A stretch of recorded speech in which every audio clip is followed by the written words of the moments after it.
भावेला हो यजदिया, हमरा के भावेला हो यजदिया, हमरा के भावेला।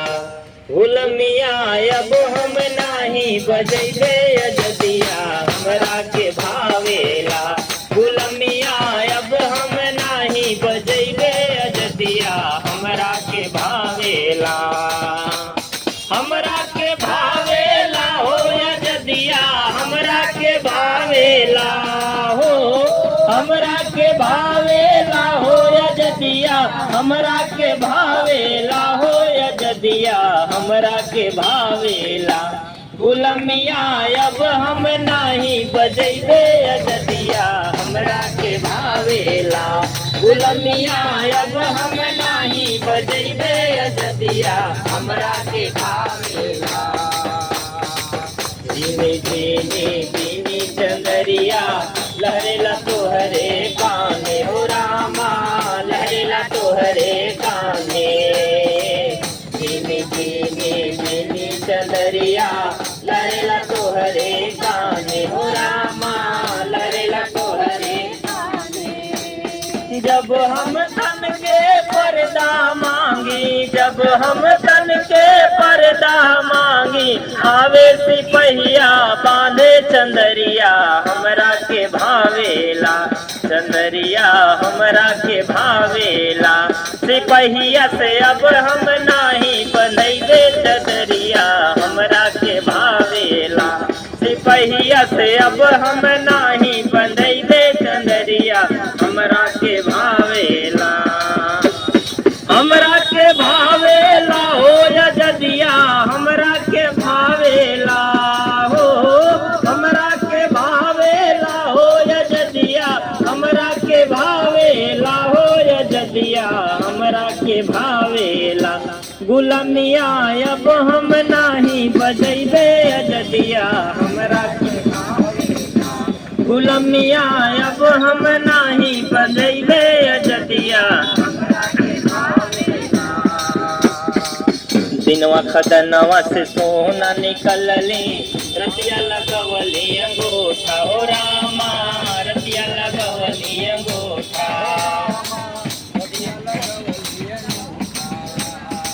दिनवा खदनवा से सोना निकलली, रतिया लगवली अंगूठा हो रामा, रतिया लगवली अंगूठा। सगरी जिंदगिया गर्द में डूबल, सगरी जिंदगिया गर्द में डूबल, कैला ही सबवा झूठा अछरिया, हमरा के भावेला। अछरिया हमरा के भावेला। जिंदगिया अब हम नाही डूबैबे, हमरा के भावेला। जिंदगिया अब हम नाही डूबैबे, अछरिया हमरा के भावेला। हमरा के भावेला हो यजदिया, हमरा के भावेला हो, हमरा के भावेला हो यजदिया, हमरा के भावेला हो यजदिया, हमरा के भावेला। गुलमिया अब हम नाही बजैबे यजदिया, हमरा के भावेला। गुलमिया अब हम नाही बजैबे यजदिया, हमरा के भावेला। गुलमिया अब हम नाही बजैबे यजदिया, हमरा के भावेला।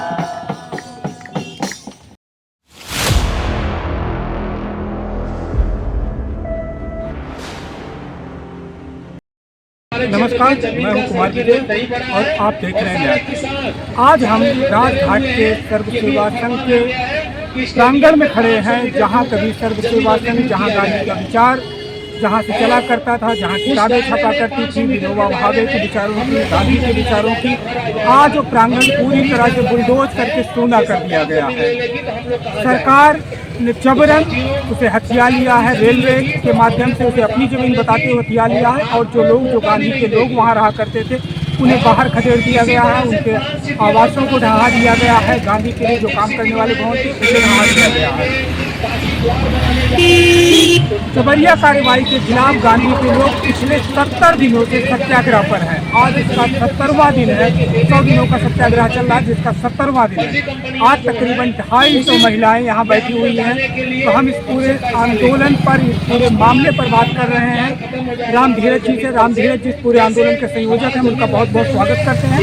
राम धीरज जी, आप हमारे दर्शकों को बताइए कि क्या रहा पूरा मामला, और जो आपका आंदोलन चल रहा है पिछले 70 दिनों से, उस पर क्या सरकार के कानों पर जो रेंगी है या अब तक वो ऐसे ही चुपचाप है? देखिए, मामला ये है कि 1960 में सच ये है कि 1954 में विनोबा जी जब बिहार के लिए जा रहे थे, पदयात्रा करते थे भूदान का। आप सब लोग जानते हैं कि विनोबा जी ने लंबे समय तक 14 साल तक पदयात्रा किया पूरे देश भर का, और पदयात्रा करके 50 लाख एकड़ जमीन इकट्ठा किया और जो गरीब थे उनको बांटा। जब वो यहाँ जा रहे थे, अचानक इसी चौराहे के पास एक मिनट के लिए रुके। उन्होंने कहा, भाई ये जगह बहुत वाइब्रेंट है, बहुत जागरूक है, लगता है आपको साधक रहा है, ये जगह को राजा से कहो कि हमें दान कर दे। सब लोग राजा से मिले, हमने कहा कि भाई ये विनोबा जी का है। खुद राजा विभूति सिंह जी आए, विनोबा जी से मिले, लेकिन वो जमीन उनकी नहीं थी। उन्होंने अपने सारे रिकॉर्ड देखे, तो भाई किसकी जमीन हो सकती है? नगर निगम से पूछा गया, रेलवे से पूछा गया, किसी ने ये नहीं कहा कि हमारी जमीन हावी नहीं। और ढूंढते खोजते मालूम हुआ कि जमीन सेना की है। सेना के पास गए लोग, तो सेना ने कहा कि हमने अभी 10-15 साल पहले रेलवे को मैंने दे दिया है, रेलवे के रिकॉर्ड में हमारे लोगों ने रेलवे के रिकॉर्ड से करवाया। फिर उसके बाद लाल बहादुर शास्त्री ने जब ये जाना कि भाई विनोबा जी जा रहे जमीन को, बाकायदे नियमानुसार इसका पैसा जमा किया गया और जमीन की रजिस्ट्री कराई गई। तो सारा यहाँ जो न्यायालय है, जो रजिस्ट्री कार्यालय है, उसमें रजिस्ट्री दर्ज है और वो आज भी है। लेकिन ये सरकार किसी भी रजिस्ट्री को नहीं मान रही है और ये कहा कि ये रजिस्ट्री फर्जी है। हमें दुख इस बात का है और आपके चैनल के माध्यम से मैं लोगों से भी कहना चाहता हूँ, आप स्वयं बताइए कि क्या लाल बहादुर शास्त्री, विनोबा भावे, जयप्रकाश नारायण, अच्युत पटवर्धन, इन सारे लोगों ने जमीन की बेईमानी की है, जालसाजी की है? अगर ये प्रशासन इनको जालसाज कह रहा है तो इससे बड़ा देश का नहीं हो सकता।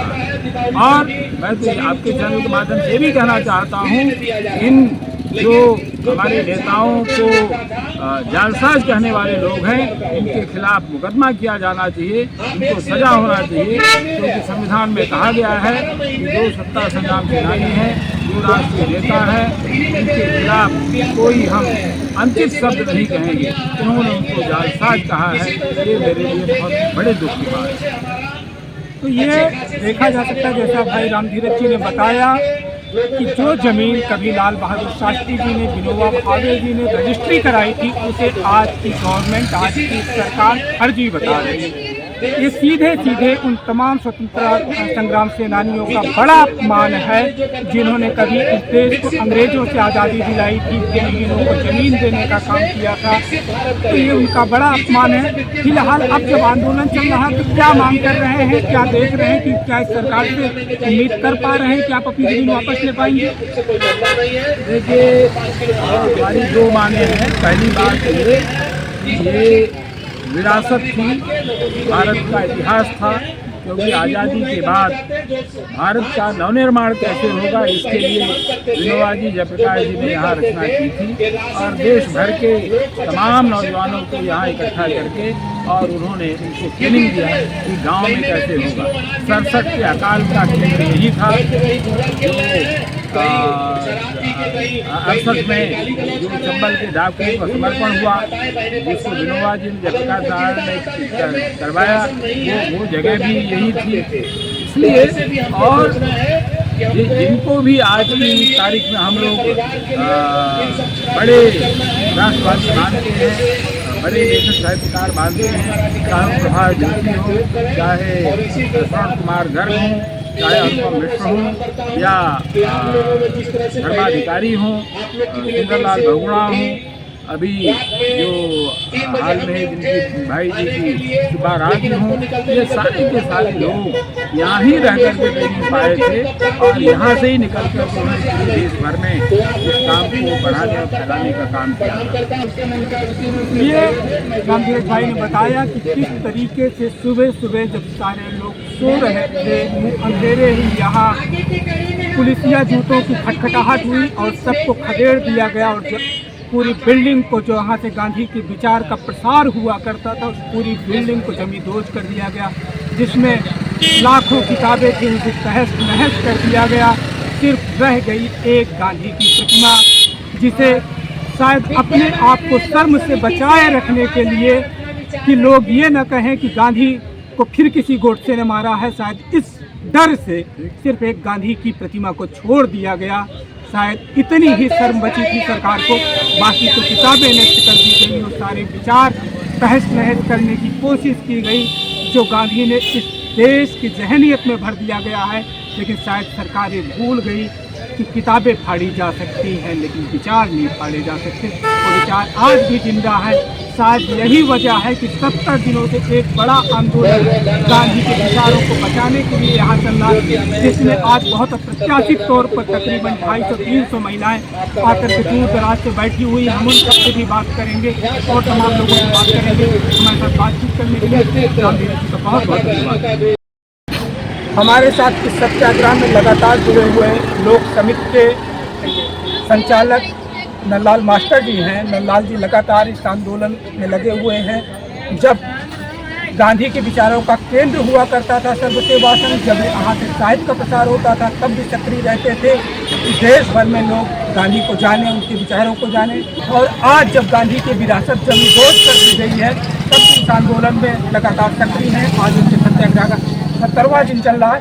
तो नंदलाल जी से हम जानना चाहेंगे कि अब इस पूरे संघर्ष को कैसे बढ़ा रहे हैं, क्या आप गतिविधियाँ संचालित की जा रही हैं, सरकार से किन किन मोर्चों पर आप लड़ रहे हैं? देखिए, सरकार ने सर्व सेवा संघ को और गांधी विचार को विध्वंस करने का काम किया है और हमारा काम निर्माण का। हम निर्माण के काम में लगे हुए हैं। जो हमारे साथ अन्याय हुआ है हम उसकी कानूनी लड़ाई न्यायालय में लड़ रहे हैं और न्यायालय ने अभी हमारे पक्ष में एक बहुत ही महत्वपूर्ण फैसला दिया है कि अभी तक हमें जो है कि वादी के रूप में नहीं स्वीकार कर रही थी। सरकार कर रही थी कि ये लोग बाहरी हैं, इनके बात को न सुना है, लेकिन हमारे बात को न्यायालय ने सुना है और जल्द ही जो है कि उस पर बातचीत शुरू होगी। एक तो यह है एक बड़ा महत्वपूर्ण फैसला है या जिस पर विचार किया जा रहा है, बहुत महत्वपूर्ण सभी बता रहे हैं कि अब इन्हें कोर्ट ने वादी के रूप में स्वीकार कर लिया है। एक बड़ी जीत इनकी हो रही है। अब आगे की क्या गतिविधियाँ रहेंगी? दूसरा यह है कि जैसा आप सब जानते हैं कि इस परिसर में सर्वोदय प्रकाशन का काम होता था। करीब 2 करोड़ 15 लाख की किताबों को पूरी तरह सरकार नष्ट करने की कोशिश किया। हम लोगों ने, हमारे लोक समिति के कार्यकर्ताओं ने, हमारे नागरिक के गाँव के लोगों ने और हमारे स्कूल के बच्चों ने उन सारे किताबों को सहेजा किसी तरीके से और एक बार फिर से जो है कि प्रकाशन का काम अभी शुरू हो गया है और देश भर में फिर से सर्वोदय साहित्य लोगों को उपलब्ध है। और ये सर्वोदय साहित्य वही साहित्य है जो कम से कम सभी रेलवे स्टेशनों पर देश के मिल जाया करता था, जिसमें देश दुनिया की तमाम अनुदित कहानियाँ, साहित्य लोगों को उपलब्ध कराने, लोगों को शिक्षित करने में बड़ी भूमिका निभाई। उसकी किताबें यहाँ सर्वोदय प्रकाशन से प्रकाशित हुआ करती थी। जिस प्रकाशन को ढहा दिया गया, बुलडोज कर दिया गया, उसी की लड़ाई है। सिर्फ ये सर्वोदय के लोगों की लड़ाई नहीं बल्कि ये देश के हर व्यक्ति की लड़ाई है जो एजुकेशन चाहता है, जो ज्ञान चाहता है, जो शिक्षा चाहता है। यहाँ तमाम ऐसे साहित्य उपलब्ध था जो धरोहर के रूप में था, जो दूसरी और तमाम जगहों पर उपलब्ध नहीं था, वो सब ढहाया गया। फिलहाल ये लोक समिति जो इनको दिखाइएगा, जो तमाम महिलाएं बच्चे हैं राव दिखाइएगा, इन सब ने मिल करके उस साहित्य को जो कुछ बचा रह गया, जो बुलडोजर के नीचे आने से बचा रह गया, उसे बचाने का काम किया है। ये सब बधाई के पात्र हैं। आज तकरीबन यहाँ 250-300 महिलाएँ हैं और किशोरियाँ हैं जिनका बड़ा योगदान इस आंदोलन में है। सर, मेरा नाम है आशा राय। तो आशा जी, क्या आशा बन रही है कि इस आंदोलन को आप कहाँ ले जा पाएंगी? ठीक होगी। हम लोग यही ठान के बैठे, जब तक सरकार हम लोग की बात नहीं मानेगी क्या उम्मीद करती हैं कि सरकार से आप जीत पाएंगे, लड़ लेंगे? उम्मीद देखिए भैया, मतलब हम नहीं हो सकता। सरकार से उम्मीद है, अपने संघर्ष पर उम्मीद है? हम लोग को अपनी संघर्ष पे उम्मीद है, न कि सरकार पे बिल्कुल नहीं। तो ये आशा जी ने बड़ी महत्वपूर्ण बात कही कि इन्हें अपने संघर्ष पर उम्मीद है, ये लड़ेंगे और जीतेंगे। इनका नारा चल रहा है, इनका नारा बटेंगे और कटेंगे का नहीं है, लड़ेंगे और जीतेंगे का है। तो हमारे साथ और भी लोग हैं। आपका नाम?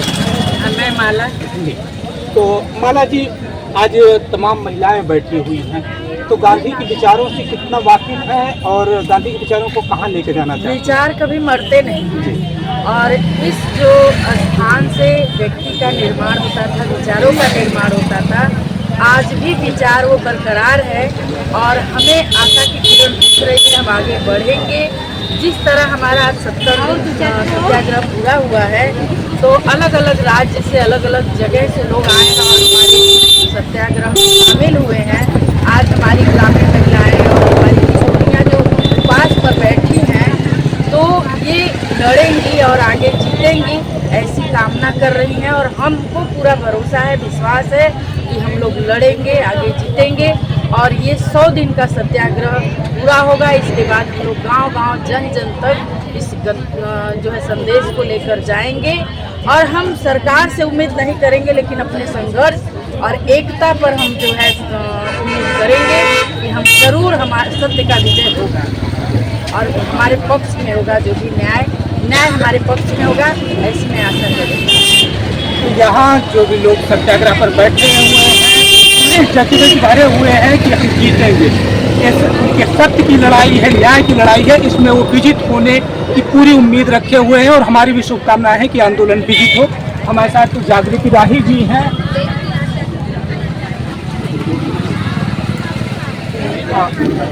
जागृति राही जी मानवाधिकार कार्यकर्ता हैं, लगातार सर्वोदय से जुड़ी रही हैं, यही इसी परिसर में और आज समाज को बहुत कुछ दे रही हैं अपने संघर्षों से।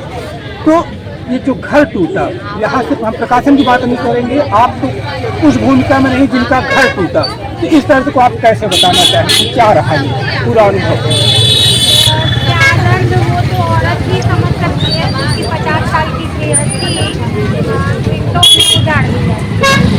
मैं उस दर्द को वैसे ही समझ रही थी कि जब इस देश में हजारों लाखों लोगों को 1.5 लाख से ज़्यादा मकानों को बुलडोज हमारे सामने 15 मई को 400 से ज़्यादा परिवारों की झुकी झोपड़ियों में जो रहते थे वो तोड़ा गया, उनको जैसा महसूस होता रहा होगा वही मैं महसूस कर पा रही थी। और शायद इसीलिए ईश्वर ने ये दर्द दिया ही कि मैं उन लोगों के साथ एक दुख हो सकती। गांधी के सत्याग्रह में यही होता है कि गांधी ने इस देश के आधे-नंगे लोगों को देखकर, गरीबों को देख के अपने शरीर से कपड़े उतार दिए।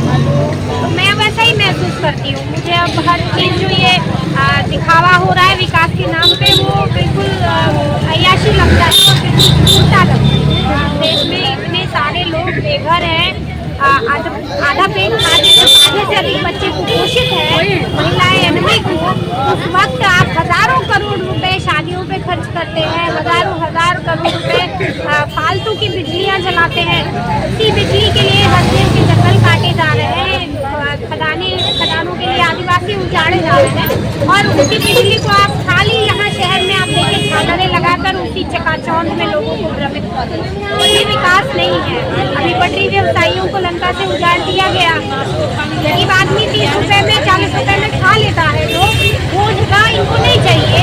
इनको वही चाहिए कि जहाँ 200 रुपए 300 रुपए का पिज्जा एक खरीद के खाया जाए और उनकी जेब में पैसा जाए।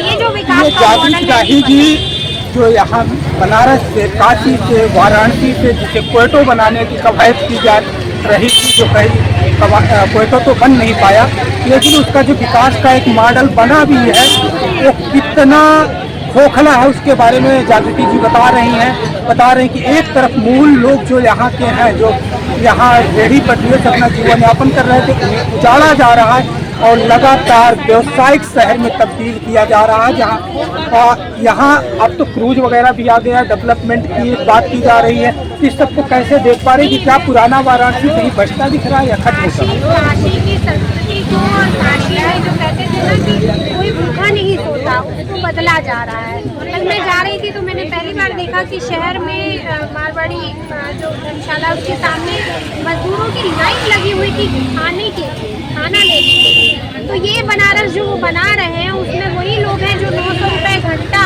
देखिए क्रूज में सवारी करेंगे, लेकिन 100 रुपये वो हजारों जो मल्लाह परिवार है, जो नाविक है, जो नदी में नाव चला के ही अपना जीवन यापन करते हैं, उनकी रोजी रोटी छीन रहे हैं। तो ये डेवलपमेंट का पूरा खोखला मॉडल है जो गांधी की विचारधारा से बिल्कुल अलग है। हम जो यहाँ रहते थे, हम जैसे लोग जितने भी यहाँ आते थे, वो मॉडल वो था जिसमें अंतिम आदमी पहले पायदान करता है। हमारी हर विकास की अंतिम आदमी है वो पहले पायदान करता है, उसके बारे में सोचा जाता है।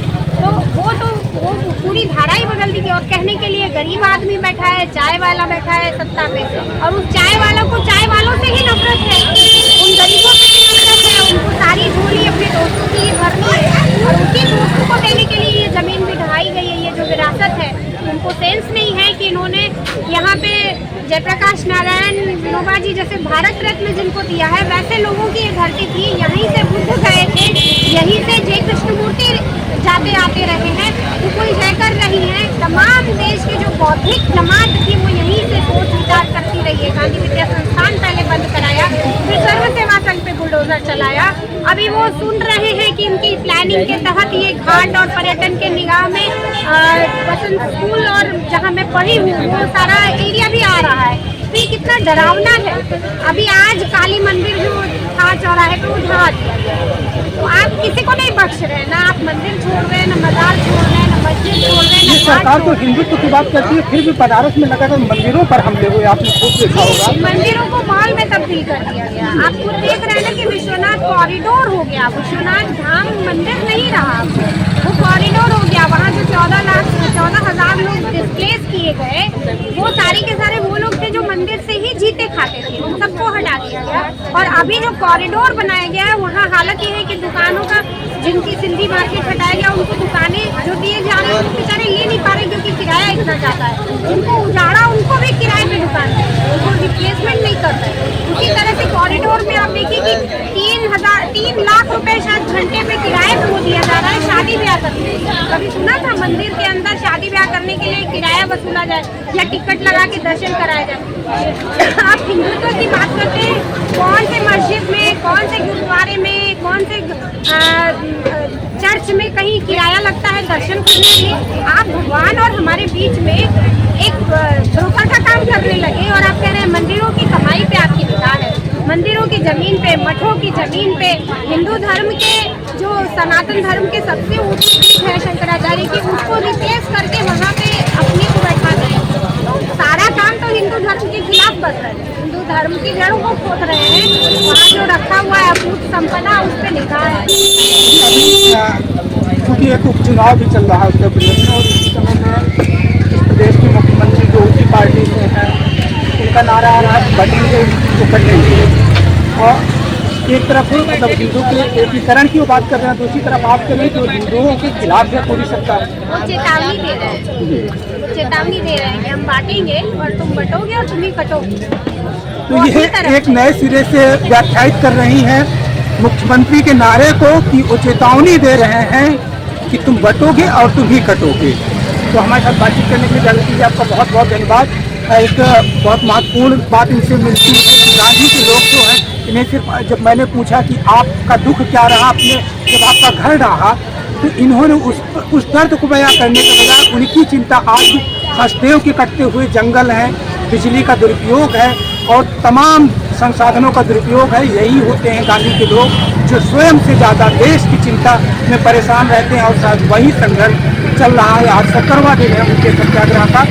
ये सत्याग्रह बड़ा बने, जीते, हमारी शुभकामनाएं।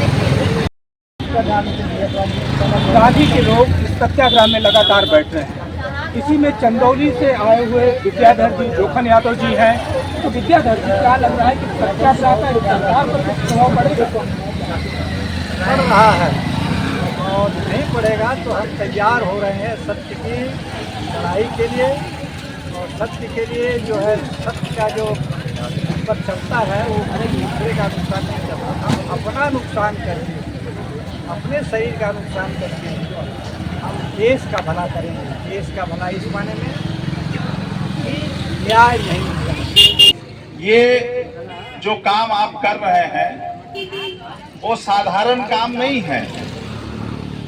ये जो आजादी का आंदोलन हुआ था, जिसने इस देश को आजाद किया, आप सब जानते हैं। 15 अगस्त को क्या हुआ था? 15 अगस्त को हम लोग इसलिए याद करते हैं कि उस दिन अंग्रेजों की गुलामी से हम लोग आजाद हुए थे। लेकिन उस दिन और एक काम हुआ था जो अंग्रेजों की आजादी से भी ज्यादा महत्वपूर्ण था। हम लोग शायद उस चीज को नहीं जानते हैं। जिस समय अंग्रेज छोड़ के गए भारत 15 अगस्त 1947 को, उस समय लगभग 650 राजे महाराजे इस देश में थे। तो केवल अंग्रेजों की गुलामी से हम मुक्त नहीं हुए, हम लोग 650 राजे महाराजाओं के गुलामी से भी आजाद हुए उस दिन। और जब आजाद हो गए तो ये सवाल आया कि राजाओं का, जमींदारों का जो राज चलता था, उनके मुंह से निकले हुए वाक्य ही कानून होते थे। हम लोग सुने हैं कि जहांगीर बड़े न्याय प्रिय राजा थे, बादशाह थे। किसी को भी कोई शिकायत होती थी तो 1 घंटा वहां पर लगा हुआ था, रस्सी लगा हुआ था, जिसको लोग जाके खींच देते थे। घंटा बजता था तो वो आके न्याय करते थे। राजा ही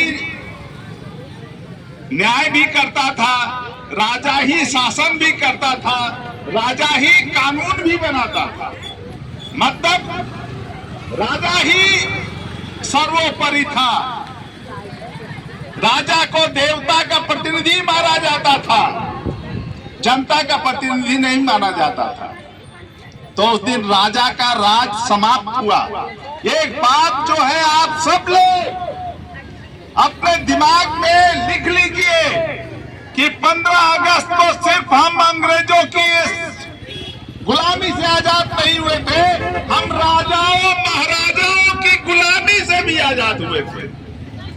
अब जब आजाद हो गए, राज कानून से जब मुक्त हो गए, तो सवाल ये उठा कि ये समाज कैसे चलेगा, राज कैसे चलेगा। तो ये तय हुआ कि एक कैसे चलेगा, इसके लिए एक संविधान सभा बनी, जिसपे बहुत से लोग चुने गए। उसकी अलग अलग कमेटियां बनी, और जो लिखने वाली कमेटी भी थी, संविधान जो लिखेगा, चर्चाएं अलग अलग होंगी, लेकिन जो लिखेगा उसकी भी एक कमेटी बनी, जिसको कि ड्राफ्टिंग कमेटी या प्रस्ताव कमेटी कहा जाएगा। और उस कमेटी के अध्यक्ष बने डॉक्टर भीमराव अंबेडकर। उसमें और भी सदस्य थे, लेकिन कमेटी के अध्यक्ष बने भीमराव अंबेडकर। और 26 जनवरी 1950 को क्या हुआ, ये भी हम लोग सब लोग जानते हैं कि संविधान लगभग 3 साल में बना, और उसके बाद 26 जनवरी 1950 को उस संविधान को लागू किया गया। गांधीवादियों का सत्याग्रह पिछले 70 दिन से चल रहा है। इस दौरान न उनकी जोश में कमी आई है, न उनकी उम्मीद में कमी आई है। वो पूरी तरह से अपनी जीत की उम्मीद के साथ डटे हुए हैं, और सड़क पर उनका गीत गूंज रहा है, हल्ला बोल।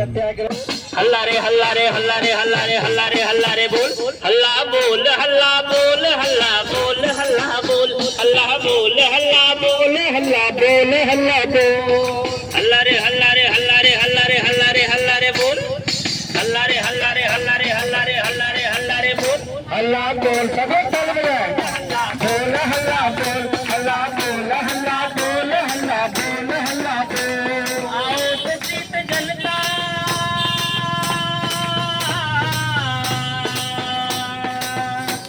आओ तो जीत टोपी तोड़ खुल के बोल हल्ला बोल हल्ला बोल हल्ला बोल हल्ला बोल हल्ला बोल हल्ला बोल हल्ला बोल हल्ला